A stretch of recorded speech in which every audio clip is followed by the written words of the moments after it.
Good morning, everyone. I was noticing the crowd. I think when we started off at 9:30 and initially it was very dull. Now I see some smiles on the faces. The crowd has finally, I think, woken up. I'm feeling bright. That's good. So it's my pleasure to welcome you all to this great institution.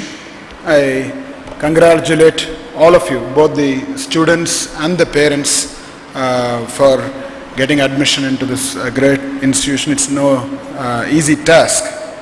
I have a few suggestions, guidelines for your career. Stay at VIT. Some of them were already pointed out, but I don't mind repeating it. How many of you are from outside Tamil Nadu? Please raise your hand. Just turn around and see. Thank you. This is the kind of heterogeneous, multicultural society VIT is. This is an excellent opportunity for you to mingle with, friends from all over the country and from outside the country. It's a not only a pleasure, it's an opportunity for you to make great friends here. VIT is like a flowing river of opportunities. When you stand there, whether you stand there and take the water with a bucket or with a teaspoon, it's up to you to utilize the river of opportunities here.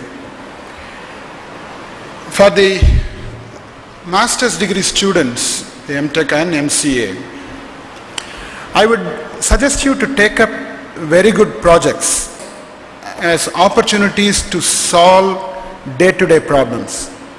Don't take up some theoretical project which has no significance.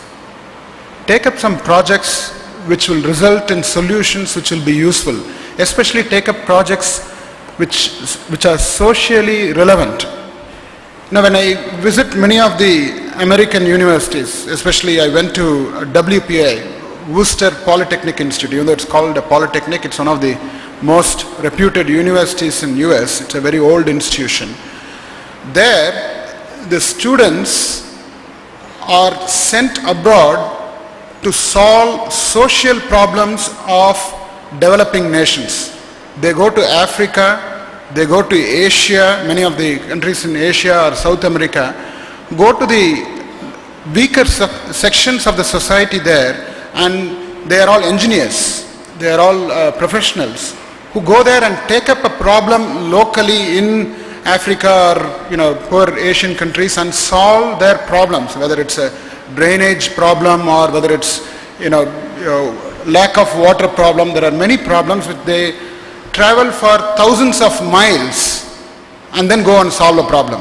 We are all very fortunate. We don't have to travel thousands of miles to look for a problem. You just open your eyes, look around Indian society, we have thousands of problems. We are not like America where we have to go find problems. The problems are right next to us in our society. You have to just open your eyes. Just open your eyes. Go look for problems, help the poor, help the needy. You can use technology to solve problems. So that's my humble request to all of you to take up projects which are socially relevant. And as was pointed out earlier, communication skills and soft skills are very important. That's why we have introduced English as a mandatory subject for all VITians. English for all is our slogan, where most of the students are required to take an English proficiency test. So we will decide whether you need a basic English course or an advanced English course. But the bottom line is, any VITian should be able to speak well in English and write well in English and should have good listening skills. So it's very, very important that you utilize this multicultural crowd, so you can practice your English. I know initially you will feel very embarrassed if you are not used to spoken English, you might feel a bit embarrassed because you might make grammatical errors and people might laugh at you. No, don't worry about it. No, the children don't, when they are born, they don't keep running, right? They have to first crawl and then, go through various phases before they start running. So don't worry about that. Even if you're making mistakes, that's fine. But practice is very important for linguistics. It's very essential. I don't have to emphasize again and again, whether it's your job opportunities, whether you want to make a presentation so you can